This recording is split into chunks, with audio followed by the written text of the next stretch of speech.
É isso aí, estamos ao vivo. Oba! Isso aí, fala pessoal. Beleza. Boa tarde a todo mundo. Prazer imenso estar aqui com os grandes, os imensos Marco Pereira, Rogério Caetano e Jean Correia. É um prazer imenso estar aqui com vocês, ter essa oportunidade de conversar. Boa tarde aí a vocês três. Quiser dar uma boa tarde aí ao pessoal antes da gente Boa começar. tarde. Opa! Tarde, Boa tarde para todo mundo aí.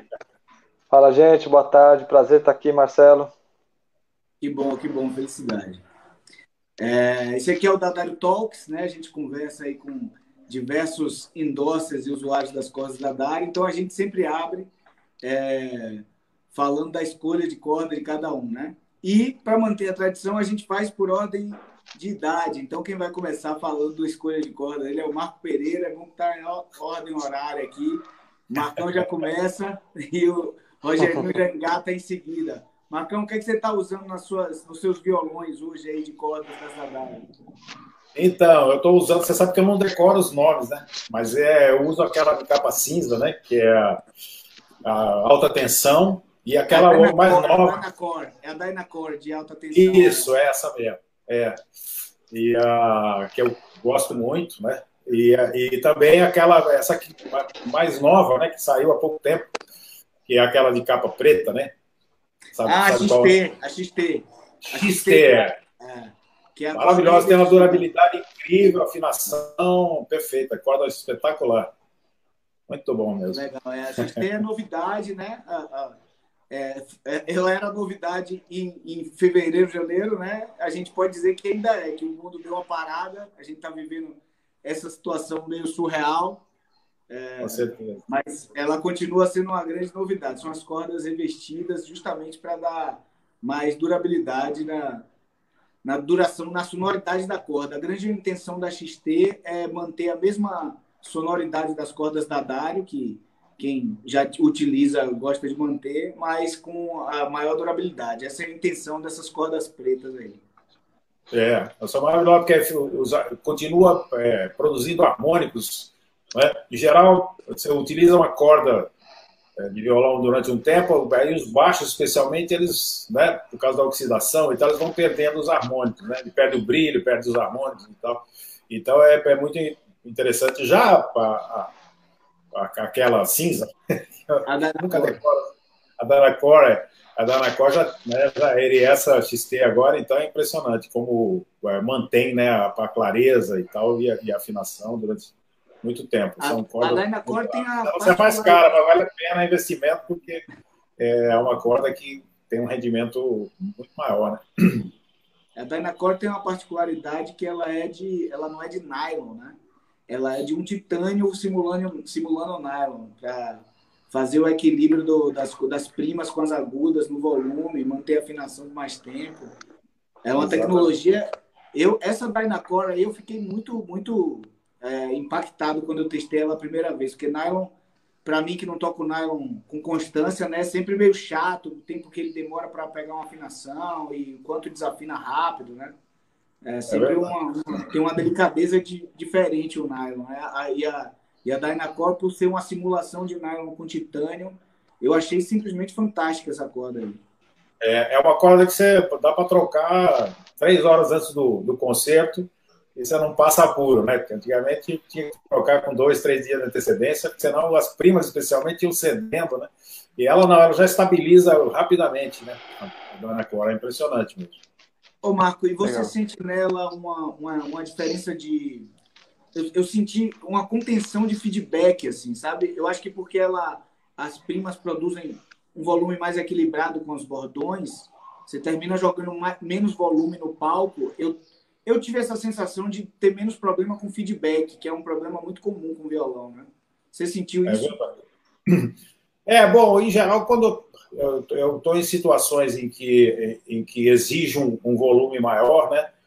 Aí eu toco sempre plugado, né? O microfone é só para dar uma colorida, né? Entendi. E aí depende do lugar também, né? Porque às vezes você vai, dependendo da situação, até, vamos dizer as claras, do técnico que está operando, né? Também. Então, às vezes o cara ele quer fazer um som que ele tem na cabeça, né? Eu gosto muito de falar de uma experiência que eu tive com agora me fugiu o nome dele, eu ando com os nomes ultimamente, já vou lembrar. Mas, enfim, que foi a única vez que um técnico era até um espaço grande e tal, não sei o quê. Ele chegou próximo a mim para passar o som, né? E pediu para eu tocar acústico, né? Antes de ligar tudo, né? E aí ficou, eu achei que ele falou, toca uns acordes, eu toquei 3, 4 acordes e tal. Ele falou, não. Aí ele sentou no chão, ficou ali uns 15 minutos ouvindo e tal. Aí ele não falou nada, levantou, foi para a mesa para operar, né? Para colocar o som. Então é isso, né? Às vezes o cara amplifica o som do seu instrumento, né? Que é raro, porque muitas vezes os técnicos eles querem fazer o som que eles têm na cabeça, né? Nem sempre é o que a gente espera, né? Mas é sempre um problema mesmo amplificar, e sem dúvida o fato de ter uma corda que, enfim, que seja mais equilibrada e tenha uma precisão de timbre e tal, como é a da Anacorda, ela facilita muito o trabalho de amplificação, né? Que bom. E você, Rogério, qual é o set de corda que você está usando? O seu é bem característico, é lindo o set. Fala aí. Então, o meu eu uso o jogo da SCG 23, né, as cordas de aço, do Sol até o Mi, da Dario Chromes, né, aquela corda lisa, revestida de alumínio. A sétima é a 0,75, e as primas, o Mi e o Si, é a Pro Arte super alta tensão, né. Essas cordas, tem uma coisa engraçada, porque essas cordas eu uso elas desde os anos 2000, 99, 2000, e eu conheci por acaso, né, porque esse tipo de corda, o aço revestido, veio desde aquela sonoridade particular que o Dino criou. Ele usava aquelas cordas que se chamavam Pirâmide Gold, uma corda alemã também para guitarra, que também tinha essa característica, né, corda de aço revestida de alumínio. E na época eu e o Hamilton de Holanda e o Daniel Santiago, a gente tinha um trio que a gente estava tocando direto junto, ensaiava bastante, e um dia o Daniel não pôde levar o violão, porque ele estava numa gravação, ele levou uma guitarra para ensaiar de guitarra. E aí eu fui olhar a guitarra dele, e estava com as cordas. Eu falei, bicho, que corda é essa aí? Ele falou, é da Dario. Aí foi quando eu descobri que a da Dario tinha essa corda lisa, né? E aí eu peguei e falei, porra, vou na loja agora, comprei, e aí desde então eu uso esse encordoamento, né? E logo depois a gente fechou a nossa parceria, né? Que está caminhando aí para quase 20 anos já. Caramba, que legal, Rogério. O Jean, a sua é bem parecida com o que o Rogerinho falou, né? A sua formação de corda. Pronto, agora sim, estava mutado, desculpa. É exatamente igual. Há um tempo atrás, eu até usava um outro jogo da Dario que já vinha com a 7ª corda, e por achar mais fácil, né? Era complicado encontrar a 7ª corda para comprar aqui antes de ser endorser da Dario, essa 7ª que o Rogério falou, né? Essa 0,75.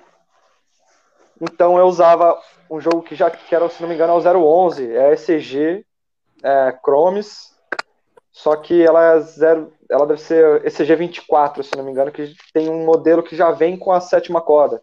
Só que essa 7ª corda, para guitarra, ela deve funcionar bem, só que para o violão de 7, essas cordas são feitas para guitarra e a gente adapta para o violão de 7, de aço, né? No violão de 7 ela ficava muito mole, até que o Rogério falou que ele usava essa outra, essa 0,75, e aí eu fui atrás, enfim, descobri, e realmente é muito melhor para o violão de 7, resolveu a vida, assim. Então eu uso exatamente o jogo que o Rogério falou, é a 0,75 Chromes, o jogo principal da Sol até a Mi, a ECG 23, e corda Si e Mi, as primas, de nylon, a Pro Arte alta tensão, ou a Extra Hard, né?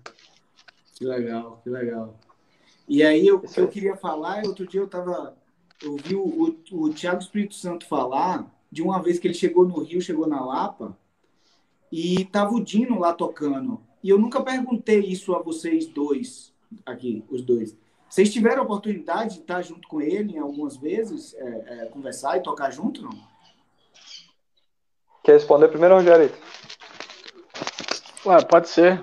Cara, eu conheci o Dino em 92, 91, por aí. E lá na loja do Bandolim de Ouro, tive um contato com ele assim rapidamente.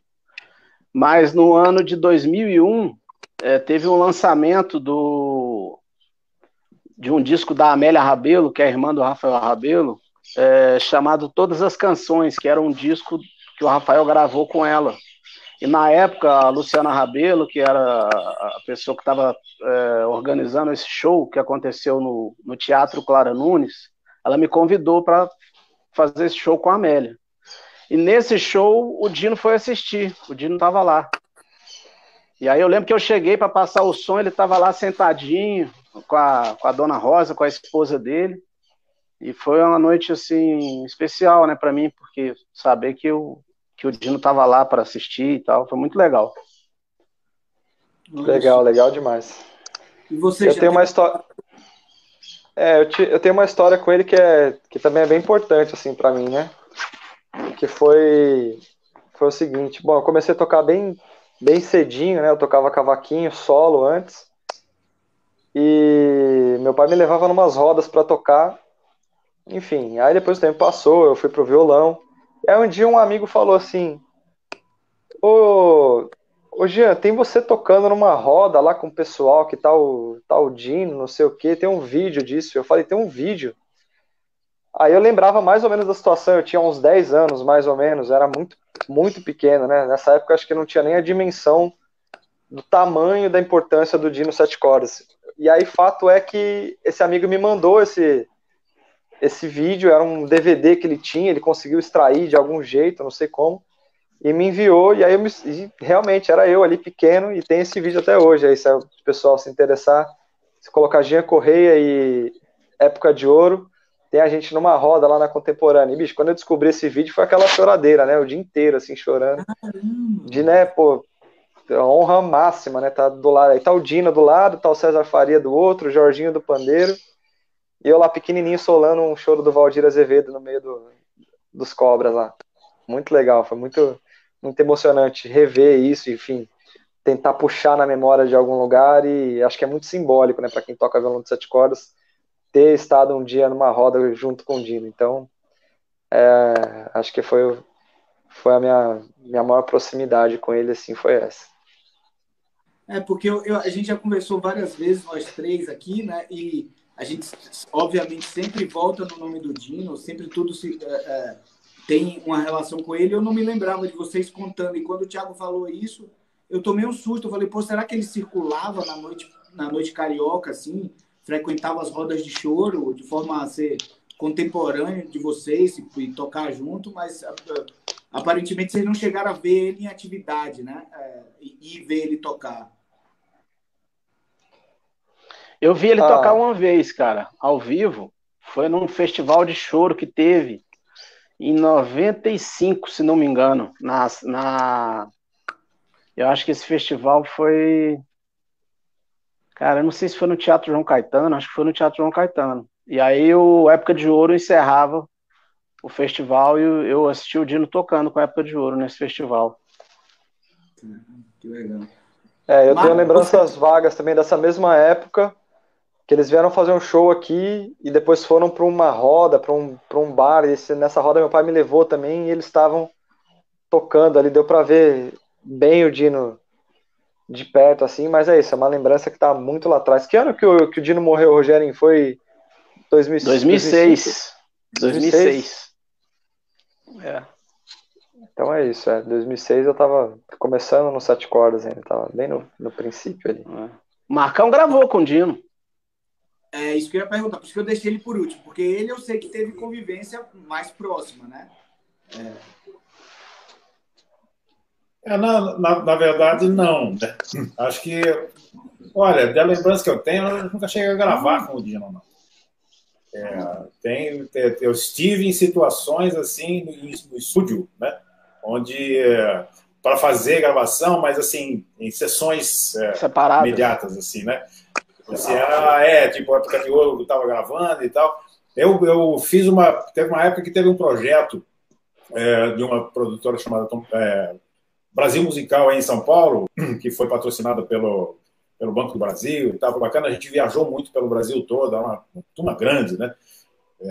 Viajava, tinha tudo, tinha Hermeto, tinha Gilberto, tinha uma orquestra de Curitiba, Oswaldinho do Acordeon, enfim, uma turma imensa, assim, e depois fizemos algumas excursões, né? E eu cheguei a viajar com a época de ouro, mas o Dino, ele já estava meio fora de campo, assim. Quem foi no lugar dele foi o Tony, né? Com o César Faria, convivi bastante, assim, com o César, né? Tive um contato mais direto, mas com o Dino só, assim, um cafezinho nos intervalos de gravação. E o Dino era um palhaço, né? O Dino era uma figuraça, né? Ele sempre era só sacanagem o tempo inteiro. Ele sabia que era paulista, toda vez que a gente se cruzava no estúdio, ele... E aí, foi São Paulo adentro, não sei o que. Ele... Aí, foi São Paulo adentro?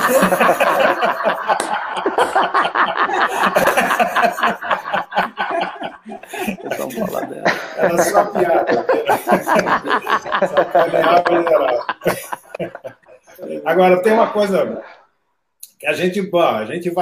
Dino sempre foi uma referência, né, das gravações, a gente ouvia e a gente vai amadurecendo musicalmente, vai aprendendo mais e vai tendo mais consciência do processo musical e tal, não sei o quê. E é impressionante, quanto mais eu fui me aprofundando na arte musical, mais eu fui entendendo talvez a grandeza mesmo do Dino, né? O Dino é um cara que nunca se equivocou, assim. Você não existe nenhuma gravação, entendeu? Quando o Dino esteja tocando, que você possa dizer, mas aqui, né? Poxa, essa aqui não foi tão legal, né? Não manteve o padrão Dino, né? Assim, é sempre campeão, né? O Dino é sempre, ele jamais se equivocou em harmonia, por exemplo, né? Os desenhos que ele faz, as baixarias, são sempre assim um primor, né? Assim, de bom gosto, de precisão, né? Momento certo, de jeito assim, quer dizer, na verdade ele que inventou isso, né? Mas o cara que trouxe, né? E não se desequilibra, o que é muito comum, né, nos artistas. Às vezes o cara faz um negócio genial, mas depois, de repente, aparece com uma coisa não tão genial, digamos assim, né? Boa, porém. E o Dino, a coisa que eu tenho, assim, a visão, né, a imagem que eu tenho e a memória sonora do Dino é sempre uma coisa de altíssima qualidade, assim, e sempre muito preciso, de bom gosto, né? Boa, Marcão. Só golaço, Exato. né? Só golaço. Não tem uma, né? Você pode dizer, esse baixo aí foi meio, né? Tipo assim, aquele meia boca. Esse foi meio nada. É tudo campeão, né? Só golaço. Sempre campeão, né? Verdade. Lugar, né? Impressionante. Verdade. Isso é muito louco. Essa capacidade de estabilidade, né? O quanto está estável, tudo que você toca tem um padrão mínimo de qualidade, é algo que eu acho que termina diferenciando, né? Uns caras muita gente tocando muito bem, né?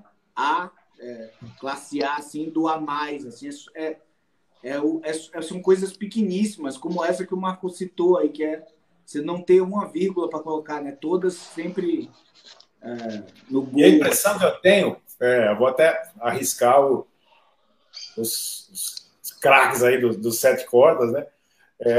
Que vão bater o martelo, não, mas a impressão que eu tenho é que o Dino, assim, é uma sensação minha, né? Que ele nunca aceitou para ele, de certa maneira, clichês, né? Então, a impressão que eu sempre tive, assim, é que cada música era uma coisa diferente, tinha uma identidade diferente e ele explorava dentro daquilo, né? E tentava criar alguma coisa. Então, nunca foi um cara que... Pode ser que eu até me equivoque aí, o Rogério e Jean vão dizer, né? Se eu estou certo ou errado, mas a impressão que eu tenho é que ele sempre... ele ia fundo, assim, não chegava... quer choro em Ré maior, já tinha, entendeu? Um monte de clichê montado e tal, não sei o quê. É claro que isso todo mundo tem para qualquer estilo, seja, né, no samba, no choro, no sete cordas, na guitarra do jazz, enfim, todos nós temos os nossos, né, as nossas cartinhas na manga, assim. Mas a impressão que eu sempre tive é que o Dino ele criava certas baixarias que se eternizaram, né? Porque ele ia fundo, ele olhava cada música como uma identidade, assim, como uma persona nova, sabe assim, que ele procurava entender e aí criar em função daquilo que ele estava ouvindo e sentindo e tal, e com muita sensibilidade e com a categoria que ele sempre teve, né? Exato. Eu acho exatamente isso aí que você falou, Marcão. Acho que, além da precisão que a gente já conhece do Dino, ele era esse cara que, como você já citou, tinha uma sensibilidade muito grande, né? Então, acho que para cada momento, para cada formação instrumental, para cada tipo de música, ele era o cara que realmente se conectava com o negócio, né? É engraçado. Exato. Porque quando a gente fala da personalidade dele, que era um cara super gozador, estava sempre tirando sarro, dá a impressão de ser o contrário, né? E aí a hora que o cara ia tocar, era um cara super sensível, né? Que tava tipo com a antena desse tamanho, ultra ligado, né? E aí sempre trazendo coisas novas conforme o que ele achava que a música pedia, né? Então, se ele tá tocando um tipo de formação é de um jeito, se ele tá tocando só com um cantor é de outro, se ele tá tocando com uma batucada pesada, ele toca de uma outra maneira. Se ele sente que a música tá pedindo mais frase, ele toca mais. Se ele acha que tem muita coisa, ele segura um pouco a mão. Então, realmente, é uma inteligência criativa junto com sensibilidade, né, Marcão? É muito especial, realmente. É isso aí. E eu acho que uma coisa que o Marco falou aí que realmente é muito importante, essa coisa dos patterns, né? Você dizer assim, não vamos tocar tal estilo em Ré menor, fazer uma progressão X, um 6-2-5, determinada tonalidade. Se você não tem um acesso a uma melodia, né? Toda vez que você tem um acesso direto a uma melodia, você toca aquilo ali completamente diferente, né? Você vai tocar Triste, do Jobim, você vai tocar os patterns de samba, de bossa nova, mas vai ter, na hora que você está tocando, você tem relação com a música, com a melodia que está tocando, né? E eu acho que isso tem muita relação com o que o Marco falou de o acabamento que você dá. Você não está ali só fazendo um acompanhamento padrão para um choro em Ré menor, um samba em Sol maior. Você está realmente tocando aquela música, né? Faz toda a diferença isso. Isso aí que você falou tem tudo bem. Eu acho que o lance isso aí que você falou, o lance da melodia, né, também era uma coisa que era muito importante, porque o Dino variava as baixarias e a condução do baixo sempre de acordo com a melodia, né? Então ele sempre, eu acho que uma coisa que eu fico assim muito impressionado com ele é que ele tinha aquele lance da sabedoria da medida certa, né? A hora certa de colocar a frase. Então era aquele negócio assim, quando vinha a hora era aquela machadada assim, pum, certeira, né? Você vê que o Dino ele não tem nenhum tipo de insegurança. Quando vem, meu irmão, é aquela martelada bruta, assim, aquele negócio, né? Com vigor e com certeza, né? Ele tinha isso assim muito claro. E tinha músicas, às vezes, que ele botava 3 notas assim, com essa pressão. Mas se você analisava no contexto geral a música, era o que a música estava pedindo. Então ele tinha essa sabedoria de muitos anos de atividade, né? Porque quando o Dino teve o grande momento dele, que ele gravava o dia inteiro, foi na década de 70, início da década de 80, e o Dino já era aquele cara que já tinha quase 70 anos de idade nessa época. Então ele já era um cara extremamente sábio e cascudo, né?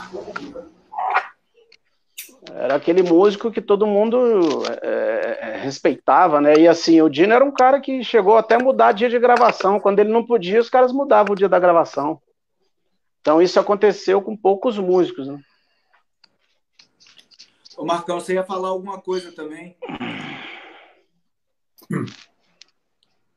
Não dava. O Rogerinho já completou. Eu acho que, só para fechar aqui, eu acho que, como você citou aí, Marcelo, essa coisa do acompanhamento, né? O cara não está fazendo só um acompanhamento, entre aspas, né?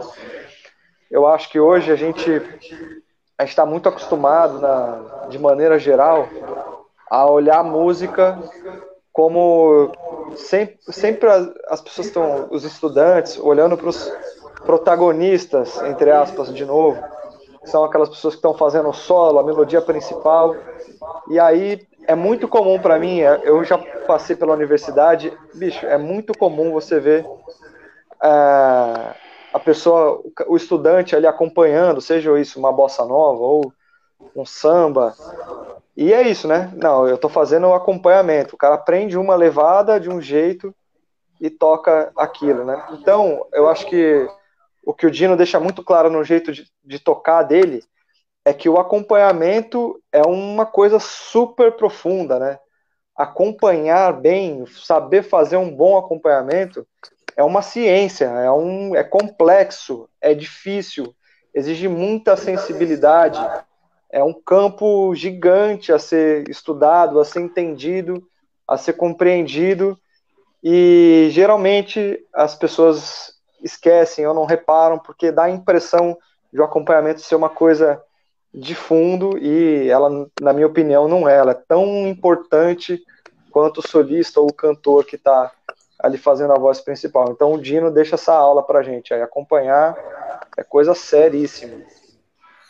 É verdade, é isso mesmo. Até me lembro de uma história, porque às vezes o leigo, em geral, assim, né? Pessoa que gosta de música, mas, enfim, não aprendeu a olhar, né? Abrir o pan, assim, para entender, né?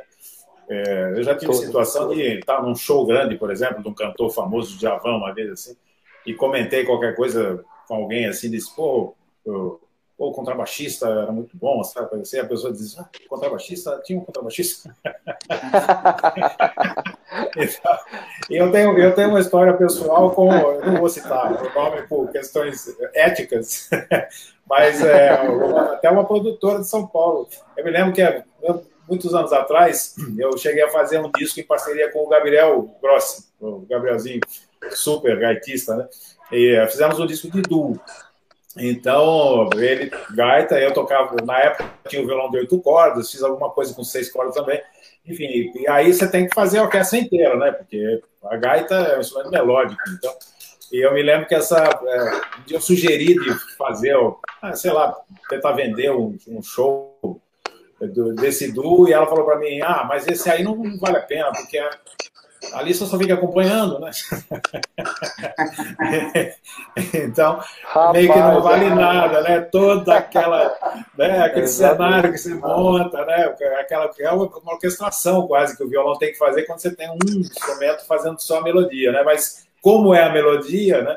Acaba chamando mais atenção e tem gente que se liga nela, né? Porque é o que né, atrai mais no primeiro momento, assim. Então, olha para o que vem, que às vezes está calçando, e muitas vezes eu não estou falando exatamente desse meu caso com o Gabi também, que é um craque, mas assim, muitas vezes o acompanhamento é melhor do que, entendeu? Quem está cuidando da melodia e tal, né? O acompanhamento é sensacional do jeito como ele pode ser feito, né? E aqui nós temos dois craques aí que, né? Pô, imagina. Essa teoria. Você, nosso mestre. Esse negócio da harmonização da melodia, você ter uma melodia sozinha e as possibilidades que você tem de colorir a melodia com acordes, com harmonia, é uma mágica imperceptível para muita gente, né?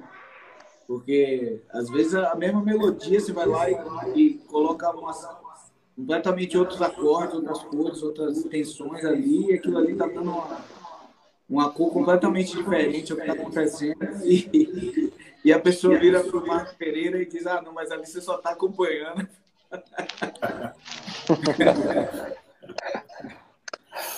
Mas essa é a realidade, né? É a realidade. Mas a gente sabe, né? Quem foi um pouquinho mais, né? Mesmo que não toque instrumento, mas que foi um pouquinho mais fundo, né? Procurou entender um pouco além, né?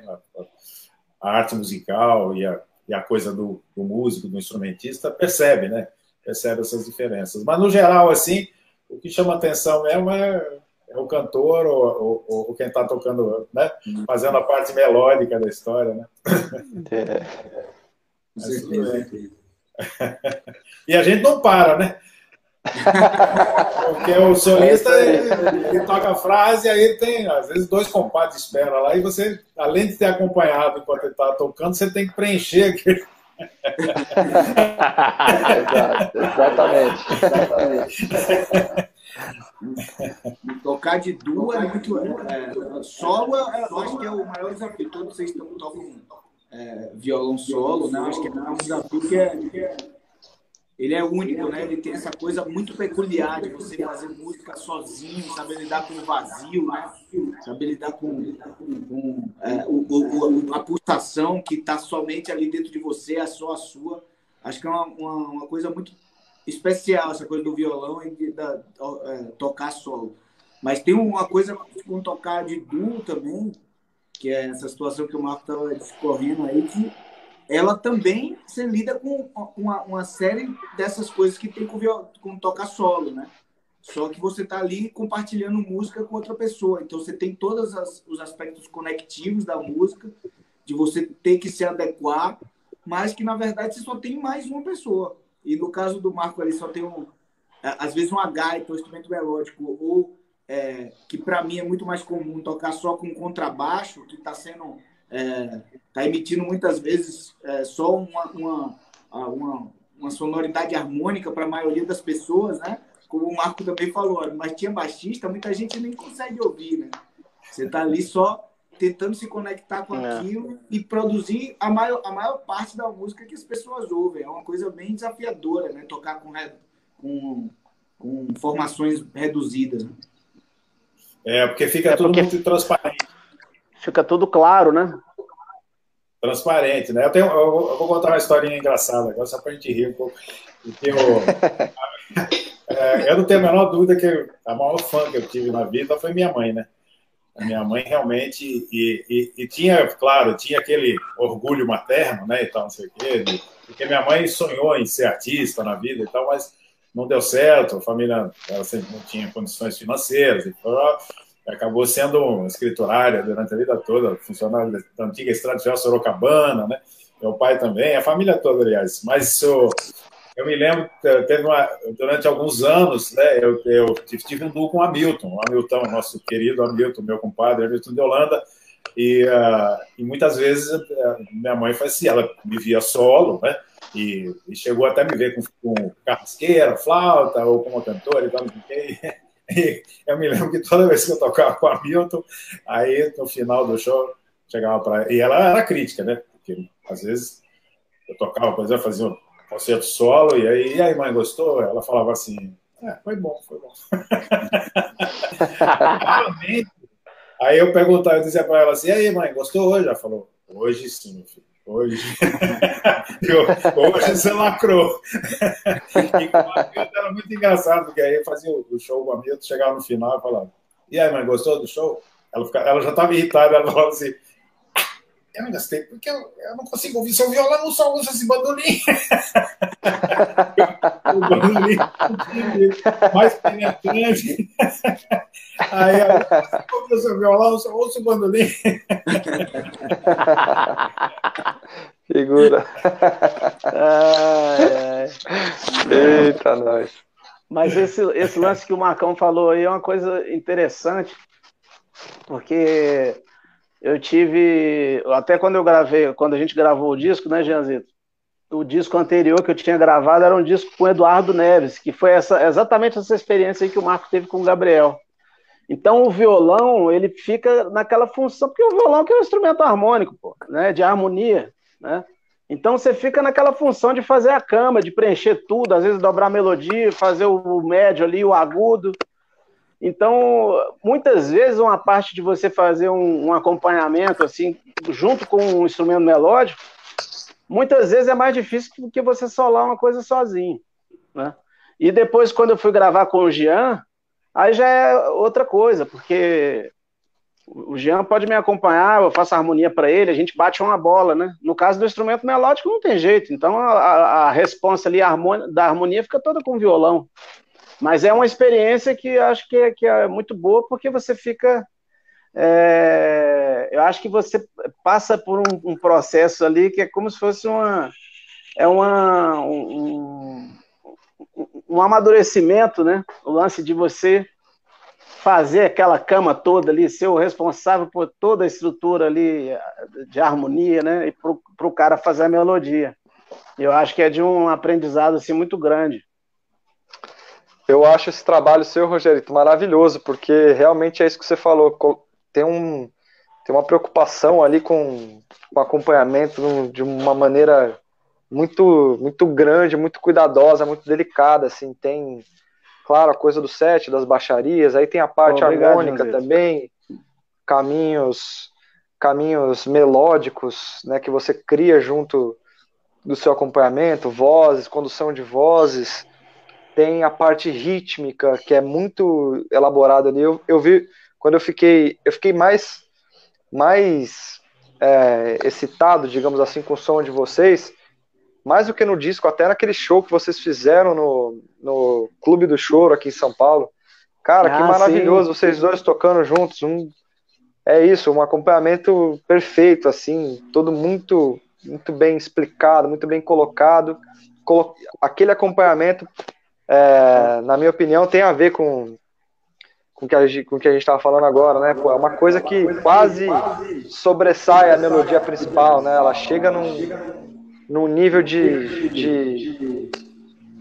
Tá voltando minha voz aqui, não sei para vocês como é que eu vou tirar o fone. Ela chega nesse lugar onde de complexidade, de detalhe, de rebuscamento, que leva até o público, na minha opinião, até o público mais não tão aprofundado em música, a enxergar essa beleza toda. Então acho que você deixou aquilo muito claro nesse disco aí que você acabou de mencionar com o Edu Neves. Então, meus parabéns, sou fãzaço desse disco aí. Pô, que bom, José, fico feliz. Coisa boa.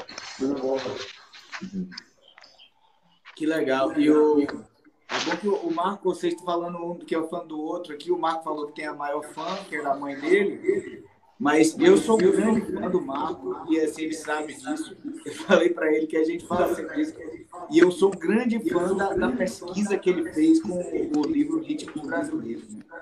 E eu queria perguntar um pouco sobre isso para ele, assim, porque é um livro tão... Assim, é um livro para o que ele se propõe.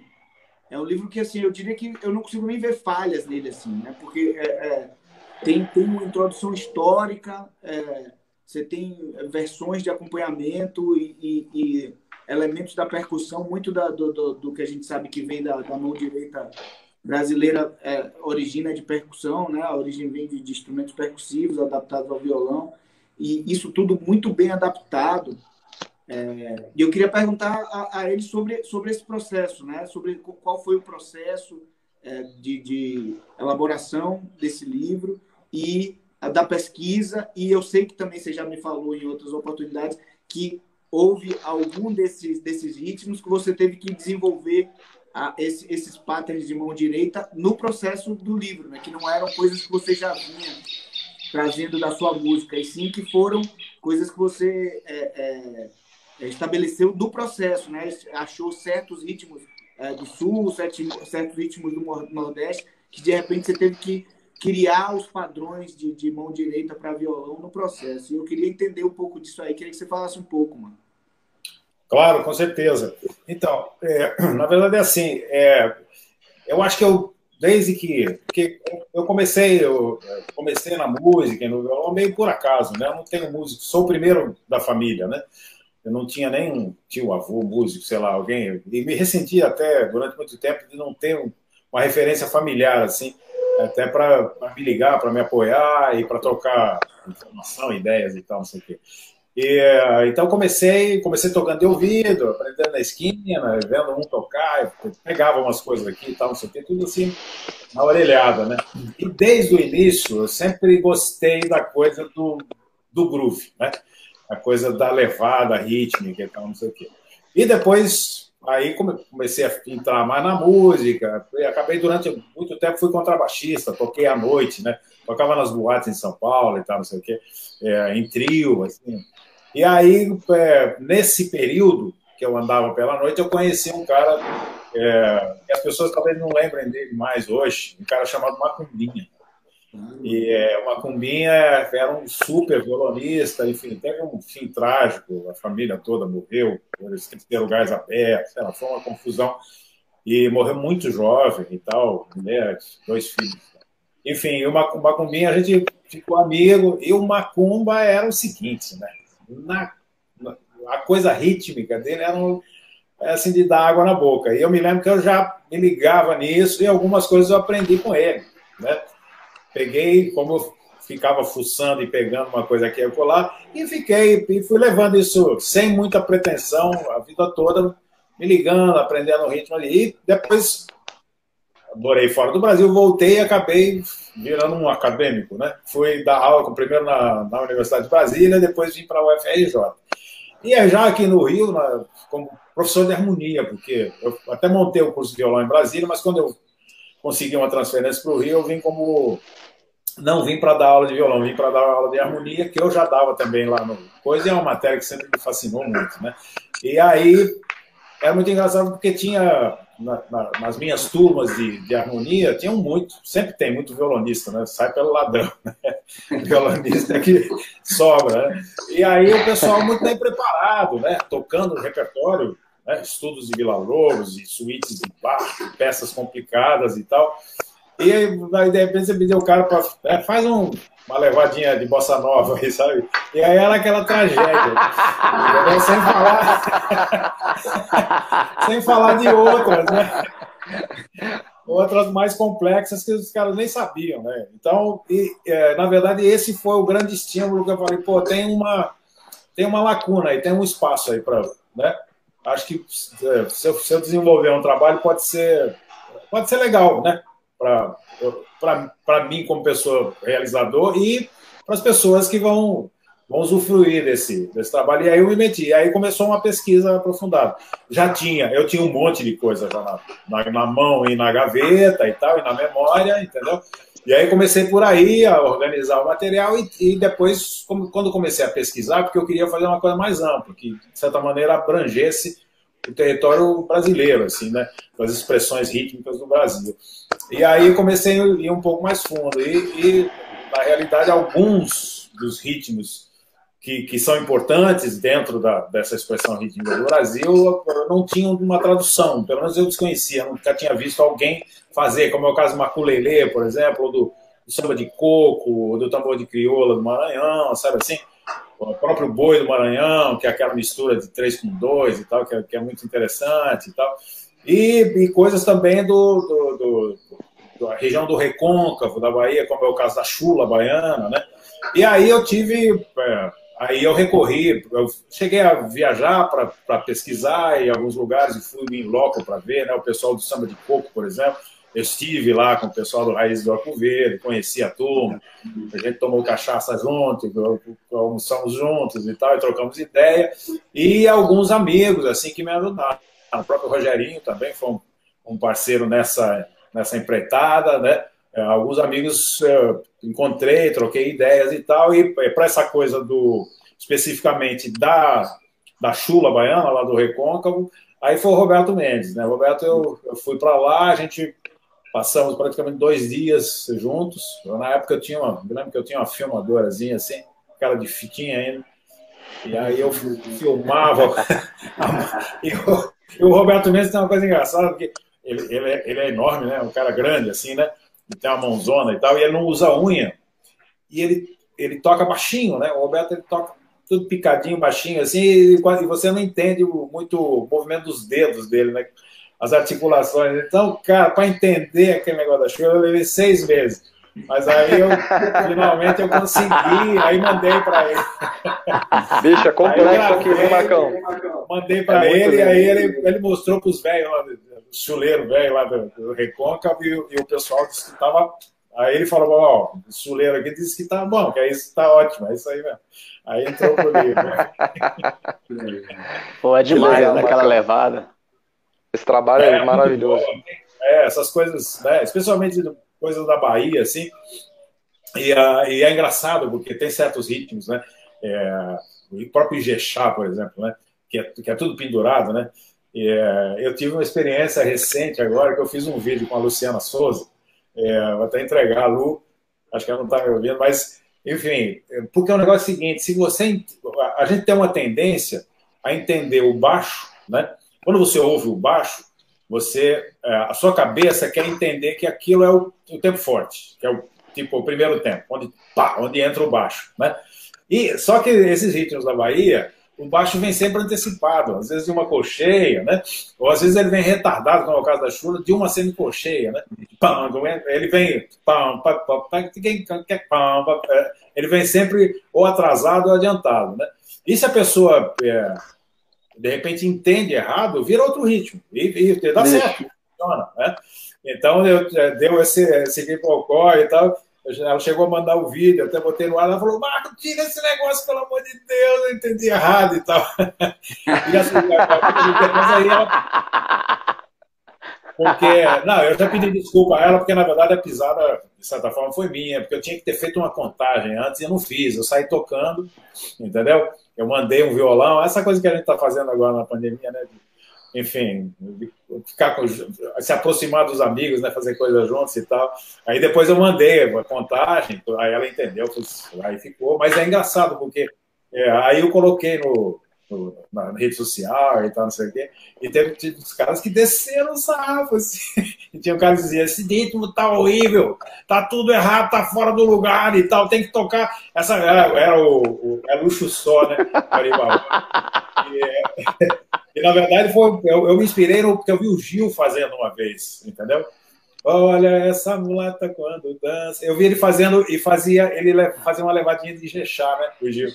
E eu falei, eu gostei, falei, cara, eu vou usar esse negócio assim. E aí fiz do meu jeito lá e tal. Mas porque se a pessoa entende errado, é muito louco esse negócio dos ritmos. Então, às vezes é preciso contar, né? Ó, aqui, ó, 1, 2, 3, tem, pum, tudo pendurado. Mas se você tá no... Eu assisti, Marcão, tá bonito pra caramba. Então é engraçado, mas teve um cara lá que deve ser. Até vi o comentário lá do cara, mas é porque ele entendeu o que o 1 é errado. O cara entende fora do tempo, porque daí fica tudo fora. Daí fica meio esquisito. E quando você entende errado e sabe que tá. E quando você entende errado e sabe, nossa, eu acho que eu entendi isso aqui errado. E pra voltar, depois que você já tá entendendo do outro jeito. Aí lascou.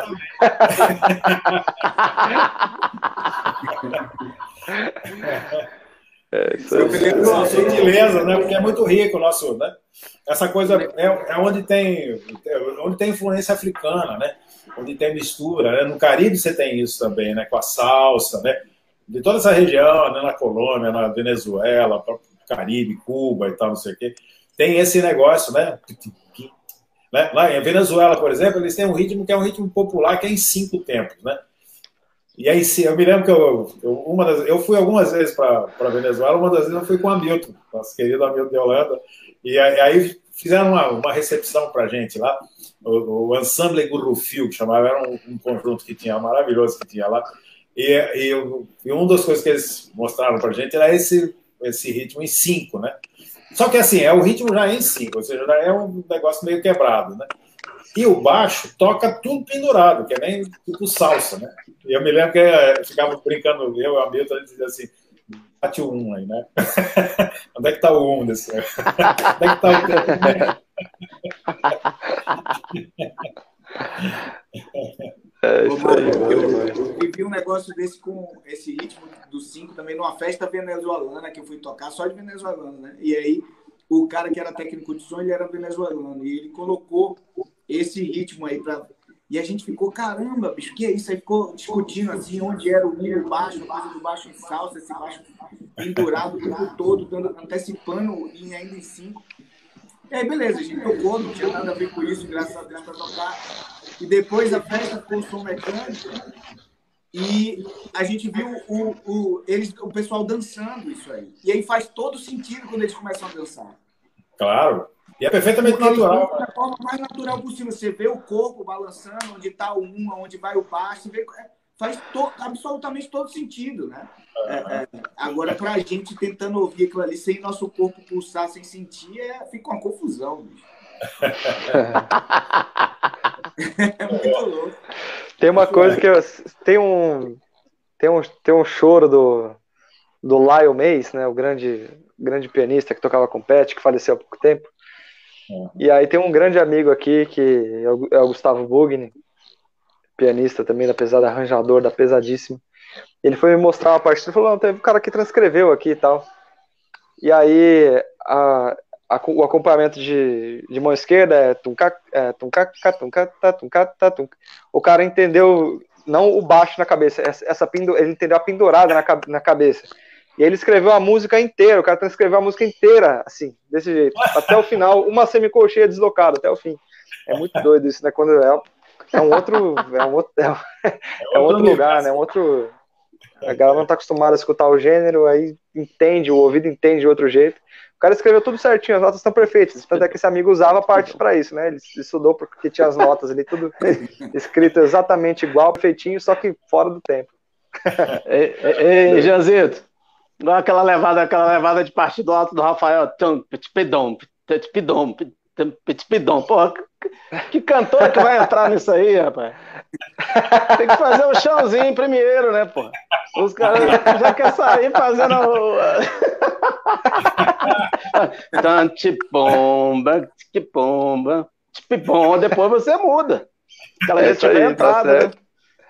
É isso aí. Tem que mostrar o caminho das pedras primeiro, né, Rogério? Depois. Exatamente. É bagunça.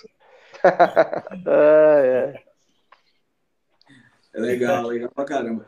E aí tem uma coisa também que conversa com o Rogério, uma conversa da gente tendo só nós dois, e eu descobri uma coisa que eu não sabia, que o Marco e o Rogério também tem um livro junto, né? Eu não sabia isso aí. Sim. Maravilhoso. Puta trampo, bonito, bem feito, caprichado. Parabéns pro melhor, né? É o melhor do mercado. Esse aí, pô, vou ser sincero, mas esse livro aí, o responsável é o Marcão. O Marcão, que vocês me conhecem, você, o Jean e o Marcão, vocês sabem que eu não tenho perfil para escrever nada, né? Mas assim, o Marcão, eu fico muito feliz dele ter me convidado, mas o principal responsável por esse livro ter acontecido foi ele. E como foi? Eu dei o pontapé inicial só, né? Mas isso foi uma grande parceria. Né? Mas era muito engraçado. 2 anos indo para casa do Marcão aí. Então vai, Rogério. Dá pra tocar esse negócio lento aí, Rogério? Falei, pera aí, Marcão, calma aí, vamos entrar num acorde aí, porque também, pô, tá... Aí quando ficava lento, eu não conseguia tocar, Janzito. Falei, não, vamos entrar num acorde aqui, vamos tentar um andar. Aí foi dando certo, né, Marcão? É impressionante. Tem coisas na vida que parece que elas já estão prontas, né? É só você tem aquele lance de, porra, pega coisa, né, passando assim, né? E foi mais ou menos assim. Falei, pô, que esse cara era o Rogerinho, né? O Jean nem conhecia na época ainda, mas o Rogerinho era, pô, pra mim era a enciclopédia do 7 cordas, né? Porque o cara que sabia, né? O Rogerinho morou na minha casa, ele e a Milton 3 meses, né, Rogerinho? Quando vieram pro Rio e tal, não sei o que, ficaram aqui. Pô, o Rogério, eu tinha um aparelhinho de som que ficava assim no canto da sala, assim. Cara, ele sentava ali com 7 cordas e botava os discos, Beto Carvalho, né? Botava um monte de disco de samba. E aí, cara, ia todas, repetindo as baixarias, né? Aprendendo todas, sabia todas, assim. Disco tal baixaria, sabia. Então, era impressionante, né? E eu falei, pô, até, né? É o momento de fazer. Aí a gente fez, era muito legal, foi muito rápido. A gente bolou. Eu fiz um plano assim para a gente fazer o livro, e aí, né, sabe, conhecendo as coisas do Rogério, a gente foi destrinchando, né? E aí era engraçado, né, Rogério? De vez em quando, aí eu sugeria uma frase, né? Porque ele que é enciclopédia, ele sabia todas, né? Eu só ia anotando, pedindo para ele tocar mais lento, que era para dar tempo dele escrever. Mas uma vez ou outra eu sugeria assim, Rogério, e essa frase? Aí ele gostou, Marcão, boa e tal, não sei o quê. E depois a gente, quando fechava um capítulo, a gente vinha ouvindo, né? Todas, né?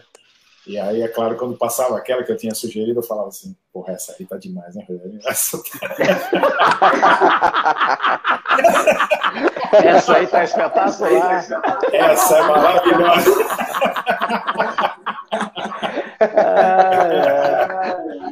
Na verdade, eu tava só... 10 anos que a gente fez, ó, o livro foi lançado. 10 anos. Mas essa coisa aí que eu tava contando, na verdade, eu tava imitando o Jobim, né? Porque tem uma história muito engraçada do Tom. Não sei se vocês conhecem essa história, o pessoal que tá assistindo a gente aí. O Jobim com o Edu, né? Que chegaram a fazer um disco juntos e tal, não sei o quê. E o Edu tem sempre muito bom gosto para compor e para harmonizar e tal. Mas acho que o Jobim, de certa maneira, era um cara que tinha mais experiência até, por ter sido arranjador da noite, não sei o que, pianista mesmo. E aí, de vez em quando, o Jobim, né, diz que tem uma história que ele sugeriu numa certa música lá. O Edu falou, pô, Edu, por que você não troca esse acorde por esse aqui? Aí tocou no piano um acorde, né? Pô, o Edu adorou, pô, cara, pronto, já incorporou e tal, gravaram e aí ficou. E aí faz essa história também, o disco saiu, eles estavam ouvindo juntos e tal, né? E aí vai passando as músicas aí, chega aquela tal música que o Jobim tinha sugerido a troca de acorde, aí vem vindo, aí quando chega, aí pá, tocou aquele acorde, o Jobim virou pro Edu e falou assim, Edu, você é um craque.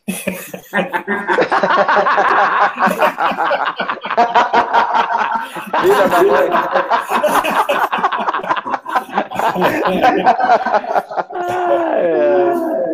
Então, mas são 10 anos, né, Rogerinho? 10 anos, parece que foi ontem. 10 anos. Parece que foi ontem. Além de eu ter um orgulho muito grande de ter feito esse trabalho com o Rogério, a nossa amizade e parceria, o Rogério é um irmão querido que eu tenho, mas também talvez o que eu mais gosto mesmo no livro é o CD. Eu acho o CD espetacular. É um CD que você pode botar para ouvir assim, que é só baixaria o tempo inteiro, mas cara, só tinha craque, né, Rogério?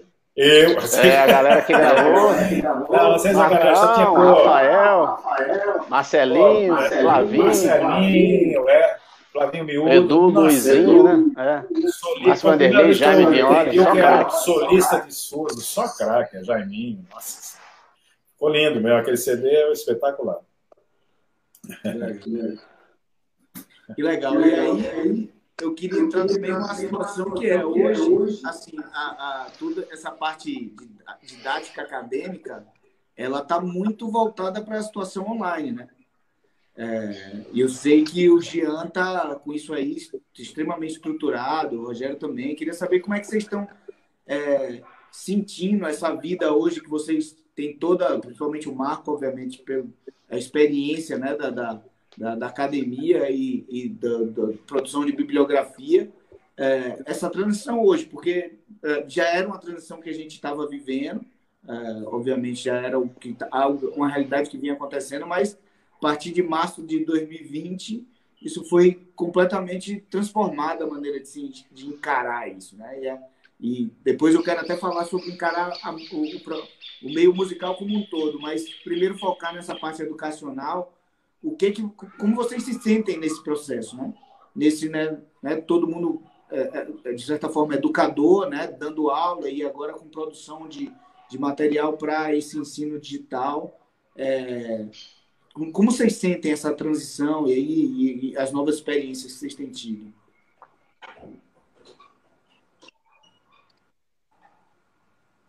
Quem vai responder primeiro? Fala, Jean. Você que está com o curso montado. Cara, eu tenho algumas impressões sobre isso, né? Eu acho que já há um tempo a gente tem cada vez mais levado o ensino da música para essa situação online, né? Eu já tinha criado esse curso, eu criei esse curso já faz 5 anos. Eu tenho um curso online de violão de 7 cordas, que é baseado no violão do Dino 7 cordas, então todos os aspectos que eu abordo nesse curso estão embasados em coisas que o Dino tocou, principalmente nas gravações dos discos do Cartola, o de 74 e de 76. E eu acho que ela tem ela tem um papel, essa coisa da aula online, do curso online, ele tem um papel super importante no quesito de passar material, né? Eu acho que tem alguma coisa ainda que precisa ser bem resolvida. A gente tenta fazer isso da melhor maneira possível com relação à troca, né? A troca professor-aluno.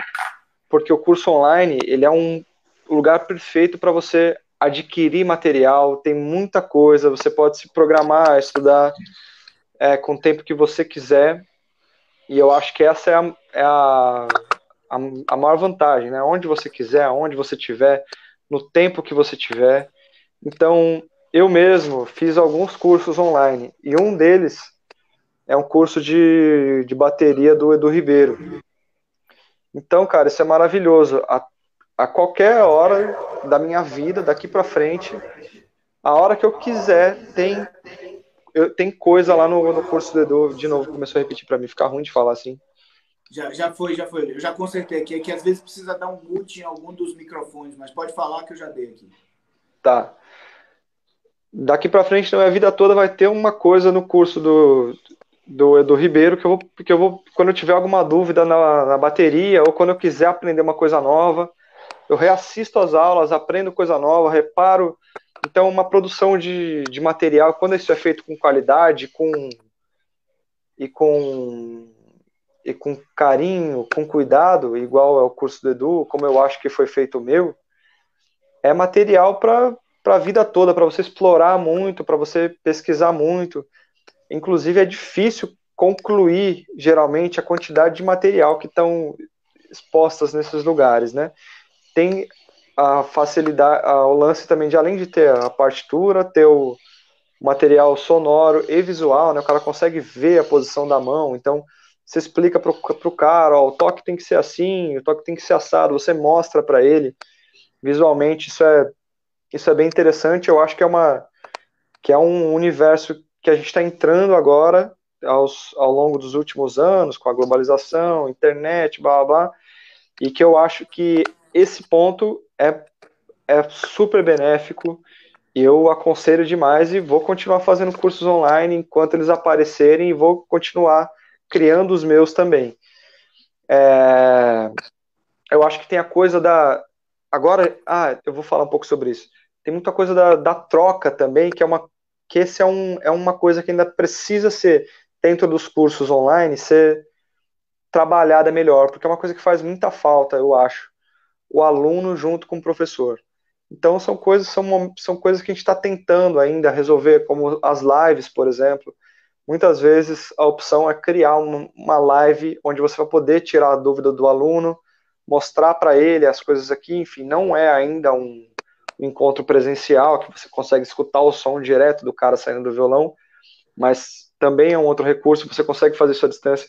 Cara, eu estou fazendo um curso, uma aula à distância agora, com um professor maravilhoso chamado Vicente Pascoal, que ele é do Rio de Janeiro. Eu estou adorando fazer as aulas com ele, é um professor de técnica de violão, e eu nunca tinha feito aula de técnica de violão na minha vida, e, cara, tá sendo maravilhoso, e a gente está fazendo à distância, sabe? Então, além de eu tenho esse lado meu de ter criado o meu curso, de ter feito para as outras pessoas, mas eu também gosto e me dou bem com essa aula à distância, por internet, quando, claro, ela é bem feita com cuidado, feita com capricho.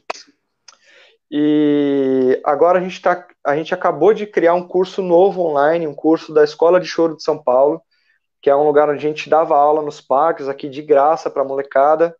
A gente tinha 150 alunos, mais ou menos, e aí com a pandemia, todos os alunos ficaram desassistidos. E aí a gente, nessa tentativa de solucionar o problema, resolvemos criar um curso online da Escola de Choro, e dentro desse curso a gente não só assiste os alunos que já faziam parte da escola, que estavam desassistidos, mas a gente abriu o curso para todas as pessoas. A gente está abrindo em breve também um financiamento coletivo, nessa intenção de tentar levar cada vez mais música e o conhecimento para as pessoas. E nesse curso, a gente aborda tudo da maneira como a gente aborda lá nas aulas. Enfim, o meu curso ele tem uma questão mais ligada, bem ligada com a parte teórica. A gente trabalha tudo com partituras, tudo escrito. O meu curso online pessoal. O curso online da escola, ele já é mais baseado na tradição oral, que é mais ou menos a maneira como vários músicos aprenderam a tocar, né? No meu caso, por exemplo, que é escutando, que é vendo as pessoas tocar. Então, é um curso base. Tudo que a gente fala sobre assuntos teóricos, com certeza, sobre harmonia, só que, até por conta da dinâmica e da quantidade de material que a gente precisa produzir, a gente resolveu optar por um curso que fosse mais baseado nesse ensino oral, e eu acho que isso vai trazer também uma proximidade com as pessoas, né, de mostrar para eles onde tocar. Tem muita gente que ainda não sabe ler partitura, que está começando, então a gente aborda bem esse nível intermediário, sabe, do cara que já sabe fazer alguns acordes, mas que ainda não tem um conhecimento elevado para estudar, sei lá, escalas, improvisação. E aí a tentativa é de aproximar cada vez mais o aluno desse estudo e desse ensino online. Então vai ser uma experiência nova, acabou de abrir nessa segunda-feira, e aí a gente está soltando uma aula por dia, de 20 a 30 minutos aproximadamente. E isso vai acontecer durante 6 meses. Cada dia uma aula de um instrumento novo no nosso canal do YouTube. Quem quiser conhecer é a Escola de Choro de São Paulo, só se inscrever no nosso canal, e aí daqui 6 meses eu te conto como é que foi, Marcelo, se o pessoal tá gostando desse outro jeito, se o pessoal tá se aproximando, mas eu acredito que vai ser bem legal. Pô, falei pra caramba aqui, desculpa, hein, gente. Não, que legal, Jean. Agora me conta uma coisa, esse canal aí do Clube do Choro, ele é aberto, esse que você descreveu? Aberto, a Escola de Choro, não é clube, é a Escola de Choro de São Paulo, só porque tem o clube aqui também, é a Escola de Choro de São Paulo. Então, é um canal aberto, você clica lá e tem aulas todo dia de 20 minutos. Isso. 15, 20, até meia hora. Algumas aulas de meia hora. Todo dia uma aula nova. Cada dia entra uma aula de um instrumento novo. Que legal. Então, é tudo baseado em... outra coisa que eu esqueci de falar, que é tudo baseado em repertório, né? O ensino é todo baseado em repertório. Então, a gente escolhe uma música e a gente trabalha essa música durante um mês. E aí a gente aborda todos esses aspectos, no caso do violão, harmonia, ritmo específico daquela música. Aí todos os professores trabalham essa música. Aí no mês seguinte, uma nova música, um novo gênero, né? Como você sabe, o choro tem subgêneros. Então, num mês a gente trabalha o machixe, no outro a gente trabalha o choro tradicional, no outro um samba choro. E é isso. Então a gente aborda as questões rítmicas, harmônicas, análise, tudo isso e tentando passar por uma linguagem mais falada, um jeito oral. Vamos ver o que vai acontecer. Eu acho que vai ser uma experiência bem interessante. Legal, parabéns, Jean. Eu sou fã dessas coisas aí, acho impressionante, bicho, incrível. Parabéns mesmo. Obrigadão, Marcelo. Marco, e você, como se sente nessa mudança? Acho que a mudança para você é mais brusca, né? Porque você já estava bem sedimentado numa forma de lidar com isso, e hoje, de certa forma, estão havendo mudanças que vinham, de certa forma, mais gradativa, e agora foi um pouco mais repentino, né? Como você se sente nessa mudança?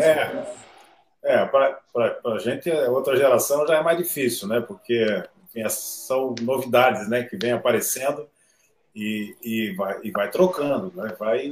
É uma realidade nova, você tem que se adaptar.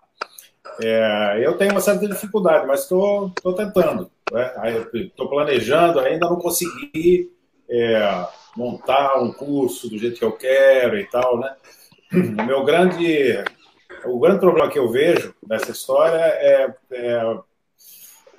tem uma fronteira que para esse tipo de curso na internet, ela às vezes pode ser perigosa. Isso sou eu que acho, a minha trava na história, né? Que é o limite entre o acessível e o medíocre, né? E a gente sabe que tem muita coisa que já caiu no medíocre, assim, né? Então, isso forma um certo limbo, né? Porque é claro que a gente tem pessoas que são extremamente gabaritadas para passar informação e para ensinar, entendeu? Que, de certa forma, gostam disso, têm experiência, né? Mas esse mundo novo, como diz o Jean, na internet, essa coisa toda que surgiu de uns anos para cá, possibilitou também, enfim, é extremamente democrático. Qualquer um pode se arvorar a ensinar, e às vezes de uma forma um pouco equivocada, né? Tô de acordo, Marcão. Oi? Tô de acordo contigo. Então, eu também. E aí eu acho que eu tenho tentado entender melhor ainda, porque isso tudo é muito novo, né? A minha história, por exemplo, e da minha geração, né? Eram outras questões que a gente enfrentava, né? A gente buscava, essas ferramentas não existiam, né? Então, mas eu acredito muito nelas. Eu acho que especialmente agora, depois dessa pandemia, que é um fenômeno mundial, né? Isso atingiu o mundo inteiro, né? E está levando as pessoas, né? Eu mesmo tenho recebido convites, por exemplo, para participar de festivais. Já mandei vídeo para a Coreia, para a Austrália, para a China agora, estão querendo, entendeu? Então, coisas que são feitas agora, então, é uma nova possibilidade, não só da expressão artística, né? Você tocar, como também para o lado do ensino, né? Passar informação e tal, não sei o quê. Então, acho que tem que haver muito critério, assim. Acho que as pessoas que querem fazer, né? Tem gente fazendo muito bem, né? Eu já vi as coisas do Jean, do Rogerinho, né? Aí não tenho o que dizer, porque os caras sabem do assunto, né, que está abordando. Mas eu acho que antes da pessoa começar a se arvorar, né, pensar um pouco e fazer uma autoavaliação, uma autocrítica para, quando divulgar uma coisa, divulgar com consciência, sabedoria, né? Sei lá, é a minha opinião. Esse é um Com problema certeza. dessa situação online, que acho que mais do que a coisa criteriosa e o nível de acabamento que você está sugerindo, Marco, existe charlatanismo mesmo, né? Pilantragem mesmo, gente que fala sobre o que não faz a mínima ideia que está falando, utilizando termos que tem uma conotação e explicando como se fosse outra coisa, e isso causa uma confusão imensa em torno de quem está começando, né, e se enveredando, a querer entender os termos musicais e querer relacionar o que ouve com o que entende, com o que é capaz de tocar. E aí você pega um charlatão desse pela frente que diz que A é B, daqui que a pessoa desfaça isso lá na frente é um problema muito grande. Assim. Acho que tem essa contramão que eu não sei como é que a classe musical vai desfazer, porque na prática isso também acontece de certa forma no mundo real, né? Isso também acontecia, talvez em menos, uma proporção menor, mas quem aqui já não ouviu história de que certo amigo que tocava pra caramba deixou de tocar no bar e entrou um médico que tinha aprendido a tocar no lugar dele, entendeu? E assim, isso é algo preocupante mesmo no mundo online, porque você tem a possibilidade de alcançar um número muito maior de pessoas e prejudicar um número muito maior de pessoas do que uma pessoa que fazia isso localmente, né? Acho que é uma preocupação muito válida. Isso aí que você falou, Marcelo, é uma coisa que essa quantidade, até quando fui fazer o curso online, conversei com o Jean, que o Jean já tinha feito, né, e mostrei a minha intenção do meu curso, que é esse lance da oralidade que o Jean citou, que eles vão fazer com a Escola de São Paulo. Porque o que acontece? Quando eu e o Marco, a gente lançou o método ele abriu várias portas para que eu ministrasse workshops em vários cursos, né, aqui do Brasil. Foi praticamente todos aqui. Curso de verão, curso de inverno, ministrei workshop fora do Brasil, em vários lugares também. Então, o que eu fui percebendo? Eu fui percebendo que as pessoas, mesmo os caras que já tocavam bem, muitas vezes os caras tinham a mesma lacuna que o cara que era iniciante. Aí eu fui pensando e fui tendo a experiência, e aí uma coisa que me motivou bastante a fazer o curso online foi o lance das pessoas não saberem, assim, profundamente, saber mesmo, saber com certeza, o básico, sabe? o básico, sabe, os arpejos. Os arpejos são o início de tudo, né, disso que a gente faz. Então, quando eu comentei com o Jean, mostrei para ele, né, como é que seria, como é que era o lance, né, e, assim, uma coisa que eu fiquei, que no decorrer desse tempo todo, também dando aulas, ministrando esses cursos, eu fui percebendo que rolou, em algum momento da nossa história, eu estou falando até mais especificamente do nosso universo do violão de 7 cordas, mas isso acho que pode ser de uma forma geral. Por que aconteceu? Eu acho que houve um desequilíbrio entre a sistematização das linguagens e o lance da oralidade que se perdeu, né? Eu estava conversando com o Jean, é uma coisa que me preocupa bastante, por exemplo, né? A gente fez o encontro que o Jean promoveu, por exemplo, em janeiro, que foi muito legal, que você estava lá, né? Aí tinha a geração do Luizinho, né? 60 anos. Aí o Carlinhos, 7 cordas, 50 anos. Eu, 40 anos, o Jean, 30 anos. Cadê o cara de 20? Não tem. Não tem. Não tem. Cadê o cara de 20 anos? Então, assim, esse lance, o que mais me motivou foi de mostrar esse lance de um jeito simples, objetivo, direto, né? Do jeito oral, que a pessoa, para aprender esse básico, que é fundamental para o cara fazer uma condução de baixo, o cara fazer, né, o baixo melódico ou o baixo cantado, e fazer as resoluções certas das baixarias, né, a condução de sabe, coisa assim básica, que é baseado nos arpejos, as pessoas não sabem, né? Então, o que me motivou foi isso, para que as pessoas... porque eu acho que falta isso, a pessoa tem que ver, ouvir e imitar, que é o processo pelo qual eu passei e que o Jean passou, mas que hoje em dia, por causa dessa sistematização, que eu acho que é uma coisa maravilhosa, que é legal, eu acho que tem que ter mesmo, só que eu acho que perdeu um pouco o equilíbrio. Muitas vezes eu chegava para dar aula para a galera, pessoal, cadê a cifra? Cifra de flor amorosa, cifra de... Sabe? Então, se perdeu um pouco assim desse lance do repertório básico que o cara tem que saber, né? Uma coisa que, assim, para você entrar numa roda de choro, saber ali, 10 choros que sejam, que você saiba, sabe? Se perdeu muito esse lance do que o Jean citou, da oralidade, da troca, né, de você ver. Então fica muito esse lance, como é que eu posso falar de uma forma mais direta? A dependência do papel, entendeu?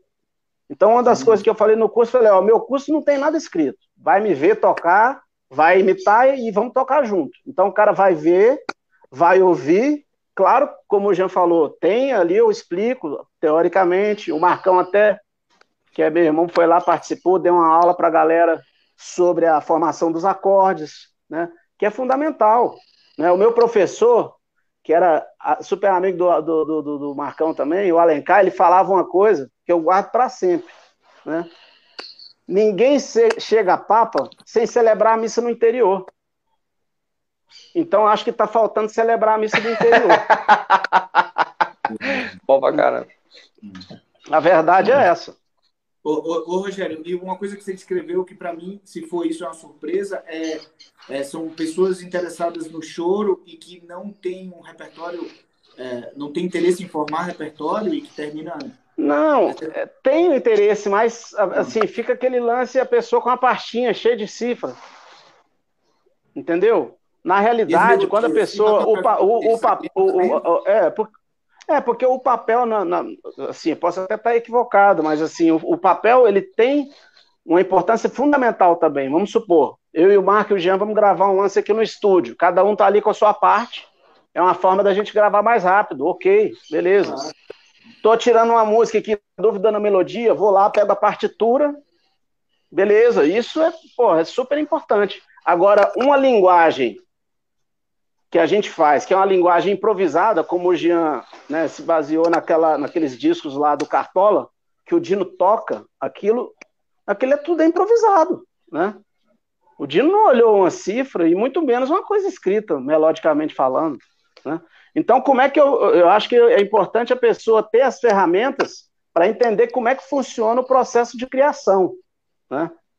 Porque se eu pegar lá, muitas vezes, vários cursos, Eu vejo assim muito, não o caso do curso do Jean, mas tem muitas pessoas que vendem um curso baseado em transcrições. Transcrição não vai ensinar um cara a aprender uma linguagem que é totalmente improvisada e criativa.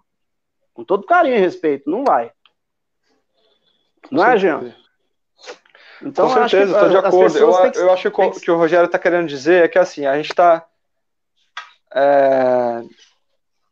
o ensino do violão de 7 cordas é uma linguagem popular, né? Ele vem desse lugar de que as pessoas se juntavam para tocar e aprendiam a música na hora, muitas vezes. Ela hoje, às vezes, o que o Rogério quis dizer é que está um pouco distante assim do cara treinar o ouvido, né? A música, mano, a gente aprende ouvindo, né? Você entende música ouvindo, música é som, é por aqui, né? E aí as pessoas estão, às vezes, tão presas ao papel, para tocar aquela música, o repertório tem que estar tão preso ali ao papel, que a parte do ouvido, que é o que vai realmente fazer o cara se desenvolver, ficar meio deixada de lado, né? O cara tem que entender que aquilo é um 2-5-1 por aqui, não por aqui, né? Porque a hora que tiver aquilo na outra música, ele vai saber reproduzir. Então eu acho que é isso, né? É saber usar as duas coisas, saber usar o teórico e não esquecer de usar o ouvido. Só que é isso, as pessoas esquecem. Exatamente. Eu dei aula num lugar durante 7 anos, que é o Auditório Ibirapuera, que tem a coordenação do maravilhoso Proveta. Parei o ano passado. E nesse lugar, tinha vários instrumentos a gente prezava por isso, desenvolveu o ouvido, e tinham outros professores que era realmente tudo pela partitura, e aí aprendia o choro pela partitura. E aí o cara sabia tocar 300 choros, tinha uma puta técnica, um baita som de saxofone, baita som de clarinete, vários instrumentos, e aí às vezes parava para tocar um choro, peraí que eu preciso pegar minha pasta. Então, técnica super bem desenvolvida, e era uma escola de música popular,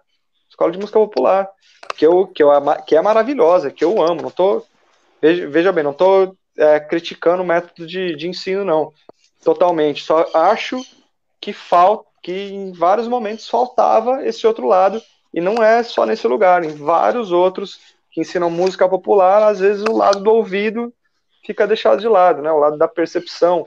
A percepção musical na academia, na minha opinião, pela faculdade que eu estudei, nas escolas que eu passei aqui em São Paulo, quando eu estava estudando ainda estou, né? Mas quando eu estava estudando na parte de formação, eu quero dizer, formação acadêmica, elas ficavam num lugar muito distante do instrumento, da prática real. E isso era muito comum na minha sala de aula. Os caras não conseguiam escutar um 2-5-1, conseguiam escutar um dominante. Por quê? Porque estava tudo... O jeito de ensinar era tudo na lousa, era explicado de um jeito que era separado do instrumento. Então, acho que é nesse lugar, mais ou menos, que o Rogerinho tá querendo chegar, né, Rogerinho? Exatamente. Falta um pouquinho disso, né? É como se a gente fizesse assim, ó, Marcelo, porque quando a gente toca, eu acho muito parecido com a linguagem. O nome já diz linguagem, né? É igual parecido com falar. É igual eu virar para um bebê de 2 anos, pega a gramática aqui e vai aprender a falar agora. O que a gente faz quando aprende a falar? Papai e mamãe. É imitar. A primeira coisa que tem que fazer é imitar. Então é isso, cara. Eu vejo da mesma forma. O processo musical, primeiro você tem que imitar, aprender as palavras, formar as frases, para depois você saber discorrer sobre um assunto determinado. Eu penso dessa maneira. E só voltando no assunto que o Marco tinha falado antes, que eu tô super de acordo, que é com relação a isso, né, bicho? Às vezes eu e o Rogério mesmo, a gente conversa. Pô, cara, você viu aquele cara dando aula de 7 cordas, não sei onde, vendendo curso, não sei o quê? Aí o cara tá explicando o negócio, que é uma frase, às vezes uma simples. O cara tá tocando aquela frase errada. Não, eu tô ensinando essa transcrição do Dino. O cara tocou 1, 2 frases ali, e aquilo que o cara ensinou tá errado. Realmente é isso, né? Então, é um lugar onde você precisa ter muito cuidado. E é isso, acaba pegando muita gente que está desavisada, que não conhece do assunto, que às vezes acha que o cara...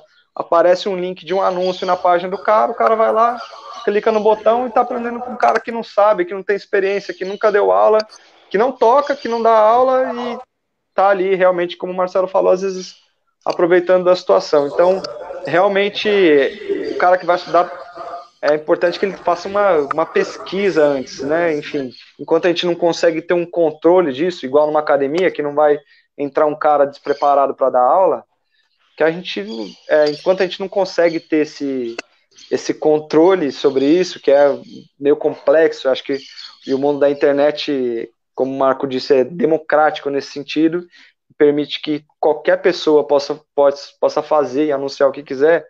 Enquanto isso, torcer para que as pessoas que queiram aprender pesquisem um pouco, né? Acho que dá uma pesquisada, vá atrás, pergunta para um, pergunta para outro, e, enfim, também é importante o cara ver com quem ele se identifica ensinando, mas é isso, pode acontecer de várias vezes acabar caindo nesse lugar, né, Marcão? Que realmente é bem perigoso. Eu e o Rogério, a gente comenta muito sobre isso. É verdade. Aquela história, né? Você pode enganar pouca gente durante todo o tempo, ou muita gente durante pouco tempo, mas você não pode enganar todo mundo durante todo o tempo. Então, acaba que uma hora esses caras vão cair no limbo, né? Uma hora cai. Mentirosos da história. Mas acaba sendo prejudicial, né? Mas eu só queria também aproveitar aqui que eu estou falando para reforçar essa história de que a história do ouvido e o papel, né? Então, que é fundamental. Na minha experiência na academia, porque a academia também é cheia de problemas, né? Eu me lembro quando eu vim de Brasília. Brasília eu era meio que se chama de macaco gordo, né? Aquele cara que quebra os galhos, né?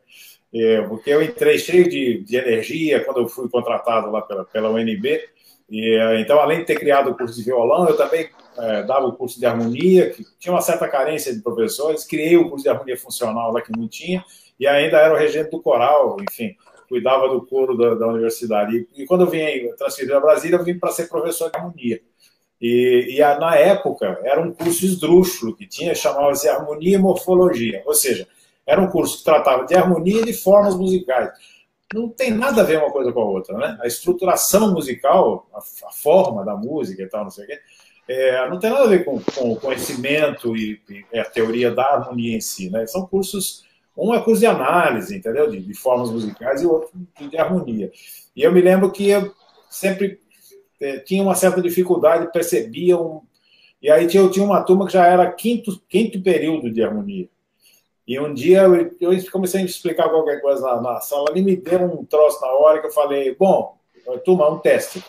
Aí os alunos já gritam, o professor não avisou, é prova. Eu falei, não é para nota, não, é só para eu quero isso para eu poder fazer uma avaliação. E aí fiz um teste de percepção, entendeu? Exatamente isso, tocando cadênciazinha, aquela tônica, subdominante, dominante, tônica, sabe assim? Coisas simples, depois indo para um sexto grau, diatônico, depois algumas coisas com umas dominantezinhas secundárias e tal. Fiz assim uns 10 ditados harmônicos no piano e eles tinham só que dizer o que era. Foi muito chocante, porque assim, mais de 90% da turma errou quase 100% do teste, entendeu? Então, foi aí que eu resolvi, falei, não, eu tenho que também criar aqui o curso de harmonia funcional, né? Funcional nesse sentido, que a gente, claro, raciocina em termos de função harmônica, mas aborda essa linguagem, né? Que eu costumo chamar que é a linguagem do jazz e tal, não sei o quê, que é isso que a gente tem visto, assim, na música popular brasileira, até no choro, né? De certa maneira, o jeito de cifrar, o jeito de se comunicar, a liberdade de improvisação e de criação coletiva, assim, acontece, né? E aí, tem uma coisa que eu sempre digo e que eu acredito piamente nisso. Você vai fazer contato com uma música pela primeira vez, procura uma gravação. Procura saber de uma boa gravação e vai lá ouvir, entendeu? E tenta assimilar o máximo que você puder assimilar a partir da gravação. Tire suas conclusões, entendeu? Cifre do seu jeito e tal, não sei o quê. E depois você vai pedir ajuda aos universitários. Vai atrás de um papel, entendeu? E aí você até confronta, porque só você testando a sua capacidade auditiva, né? Sua percepção harmônica, melódica, rítmica e tal, não sei o quê, é que você vai saber quem você é dentro do panorama musical, né? Porque não adianta você ter uma pastinha cheia de cifra e partitura, entendeu? Se você não entendeu, né? Aí você vira um técnico executante, que é uma coisa que a academia formou durante muito tempo.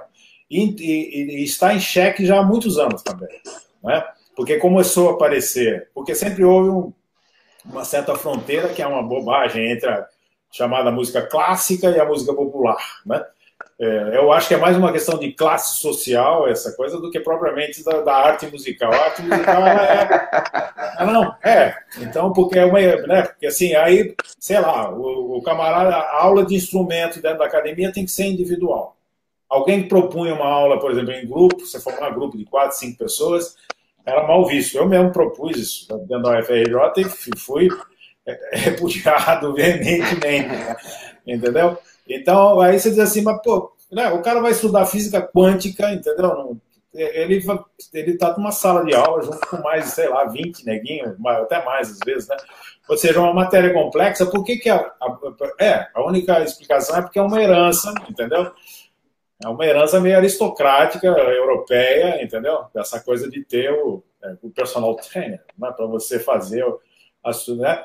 Então, tem alguns equívocos, assim, dentro da academia que é para nivelar. E eu acho que o grande teste mesmo para quem está a fim de mergulhar e seguir a carreira de músico é você testar o seu ouvido, né? Então, quanto mais você conseguir perceber, entendeu? Entender. É claro que a gente não consegue entender tudo, tem certas coisas que são misteriosas, né? Até o fim da vida, e essa é a graça, né? Porque se você desvenda tudo, perde a graça, né? Tem sempre o mistério, né, que fascina a gente e que faz a gente correr atrás e tal. Mas é isso aí. Então, pô, acho que vocês estão, o Jean aí, está coberto de razão mesmo. Papel é secundário, sabe? Primeiro o ouvidão, né? Depois que você enfrentou alguns limites, você busca alguma ajuda e tal, de cifra, enfim.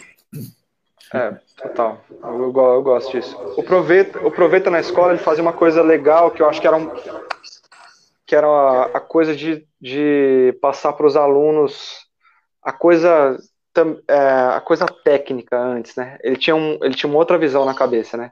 A visão dele era o cara o músico, eu conversei muito disso com ele, era o músico que chegava lá na frente e tinha um outro problema, que era uma coisa que ele via muito acontecer com a coisa dos sopros.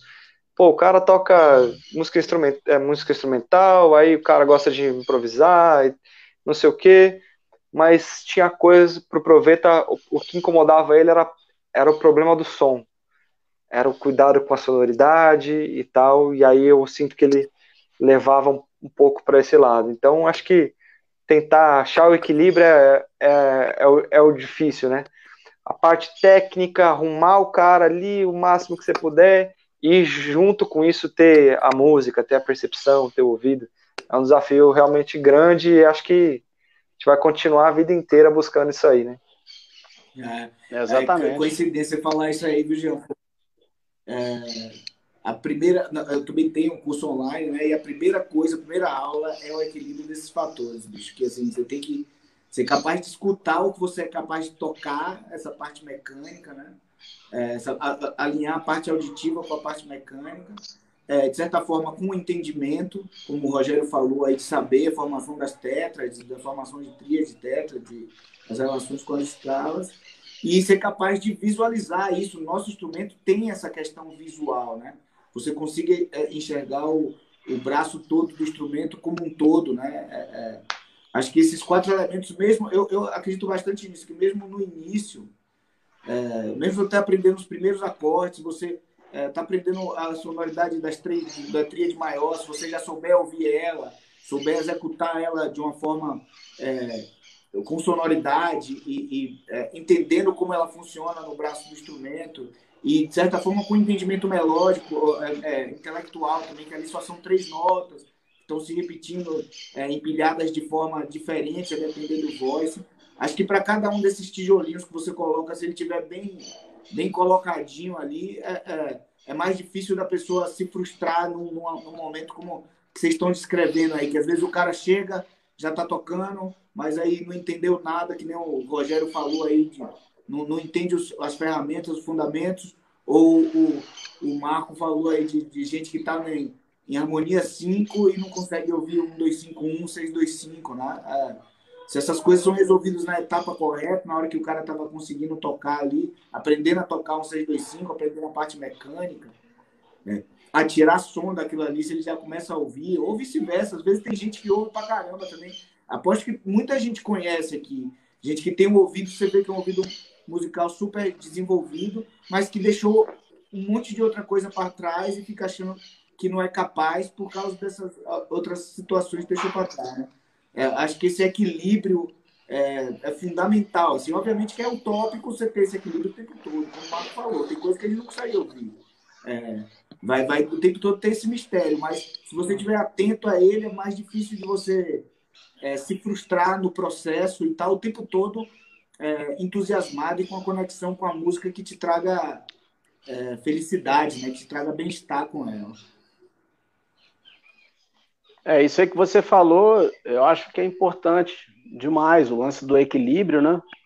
E voltando mais atrás um pouco, o Marco falou uma coisa que eu acho que é fundamental também. A pessoa quer tocar alguma coisa, ter como referência uma gravação boa, né? Uma coisa, porque se a gente parar para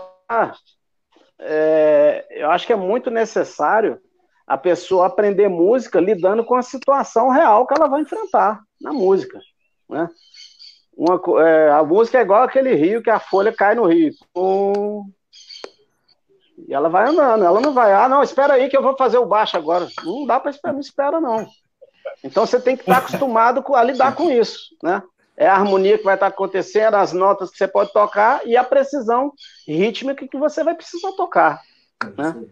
Porque na realidade é isso aí que você falou, Marcelo, o lance do equilíbrio da ciência, né, do conhecimento somado com a percepção e o lance da memória mecânica, porque quando a gente chega lá numa roda para tocar, para gravar ou para fazer um show, ninguém vai ficar lá, poxa, agora eu vou começar o baixo aqui da sétima. Ninguém pensa isso, pô. A gente sai tocando, né? Então, o lance da prática real, da situação real que a pessoa vai passar, eu acho que é fundamental a pessoa tentar ter esse contato com a música através da realidade. Eu acho que é isso. Opa, perdão.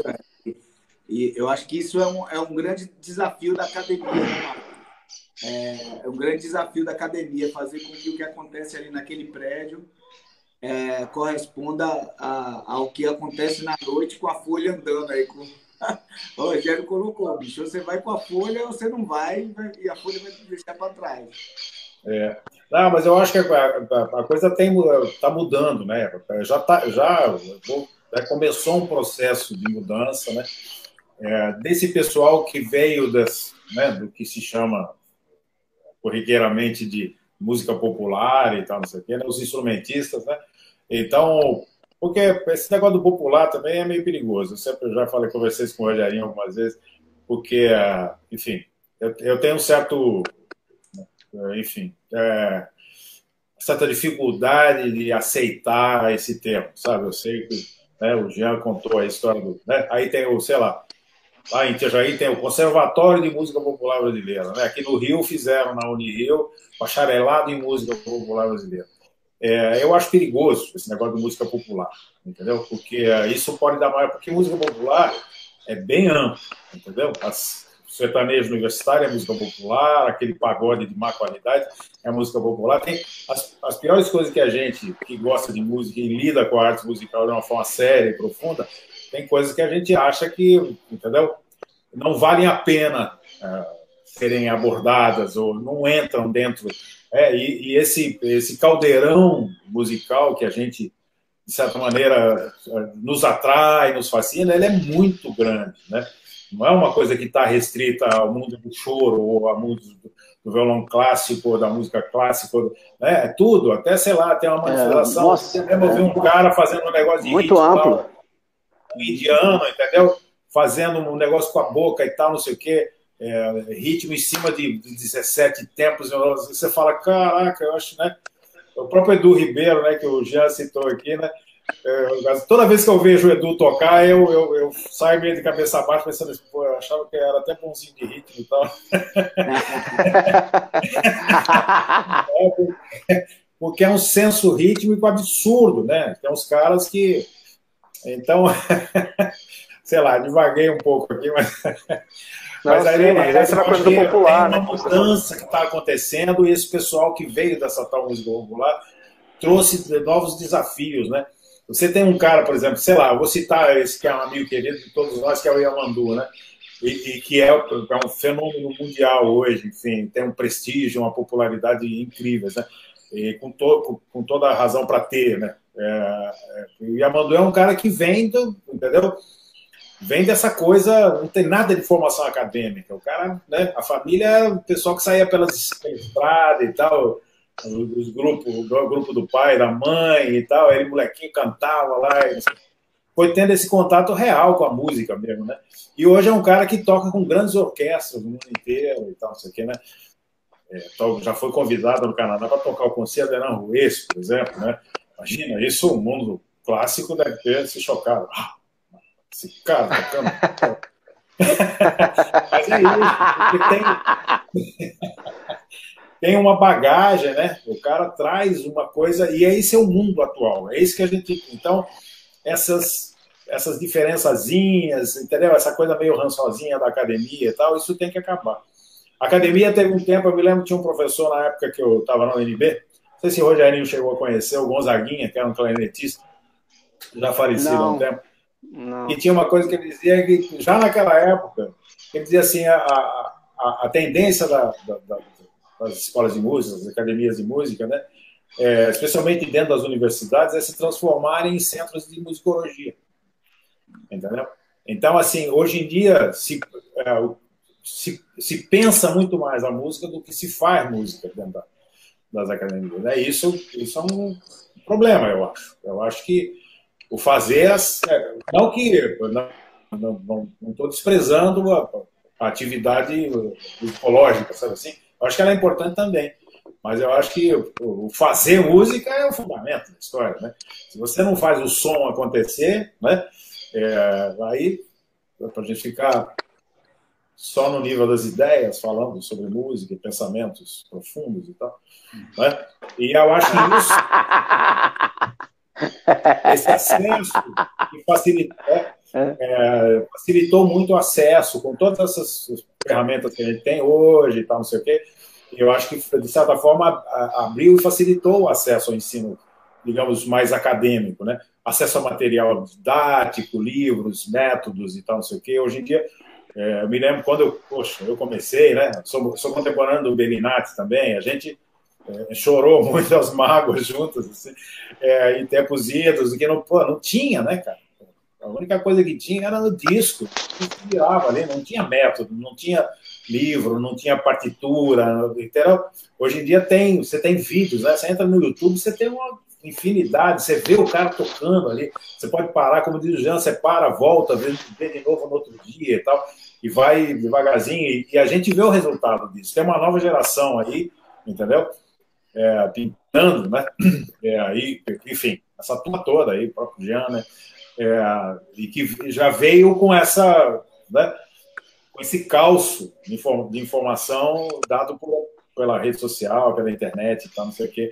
E a gente vê o que isso possibilitou, né? A gente tem uma qualidade hoje, né? O que não acontece, a gente teve grandes expressões no Brasil, expressões musicais, cantores, né? Cantautores, como diz o italiano, né?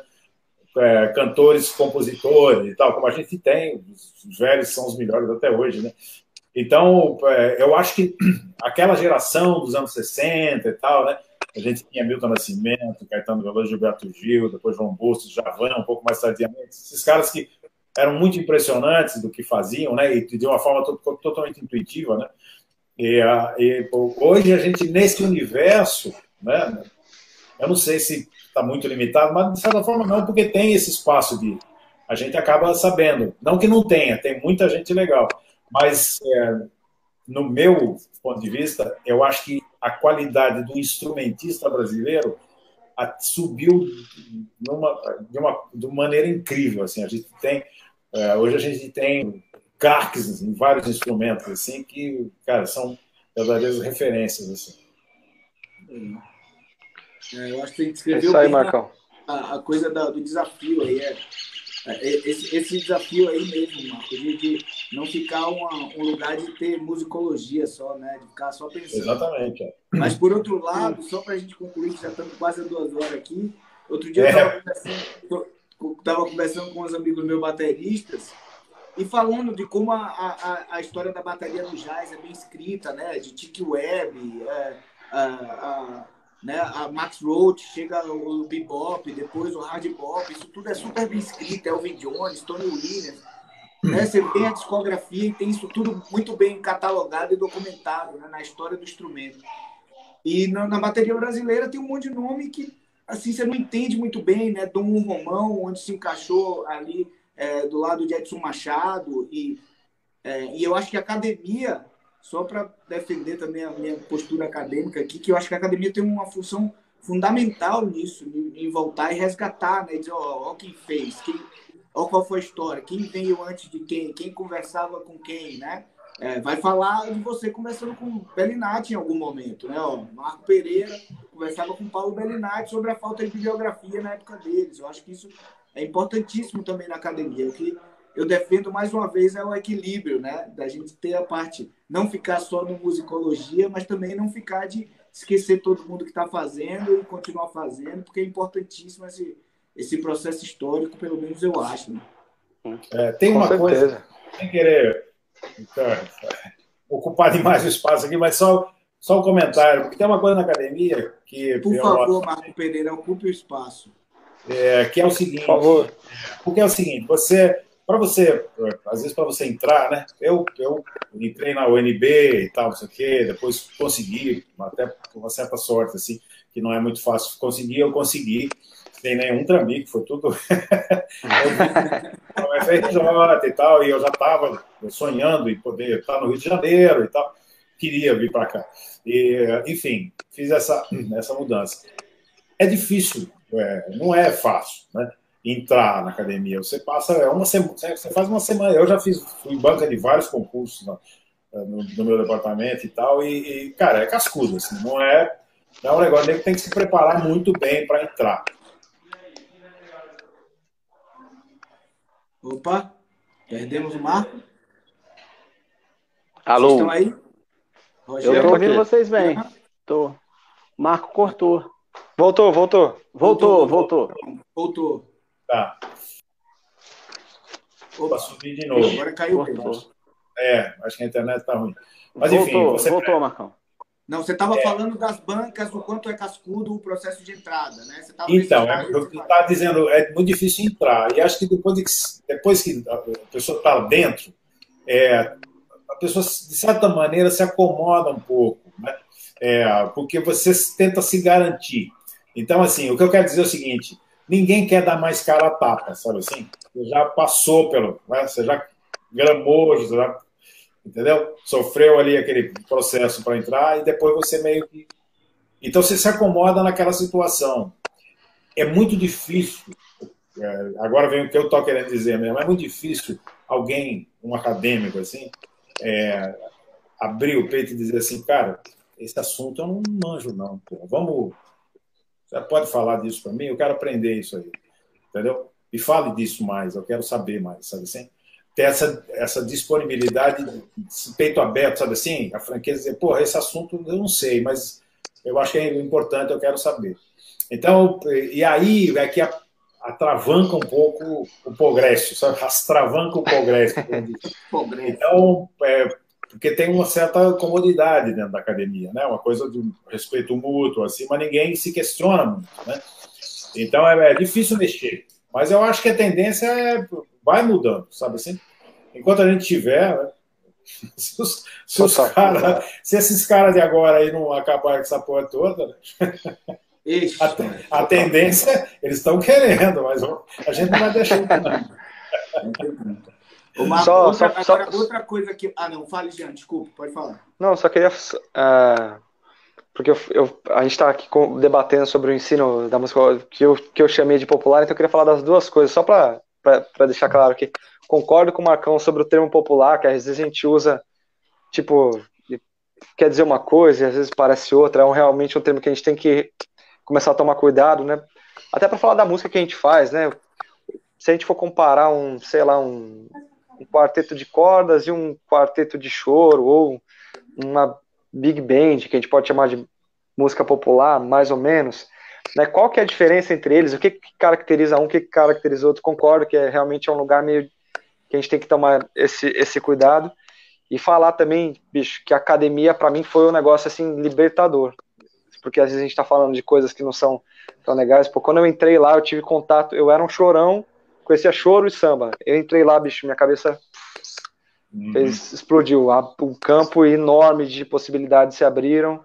Eu aprendi, enfim, depois de lá que eu fui estudar arranjos, composição, é extremamente importante, né? Só para, porque às vezes, sei lá, o ouvinte que tá aqui acompanhando a gente às vezes não acompanha, não conhece tanto bem o meu trabalho, a minha caminhada, então só para deixar claro assim, que é super importante, como o Marcelão colocou aqui também, e como o Marco disse, vamos torcer porque os caras não sucateiem tudo, realmente muitos trabalhos sérios, importantíssimos, que vão mudar a vida de muita gente.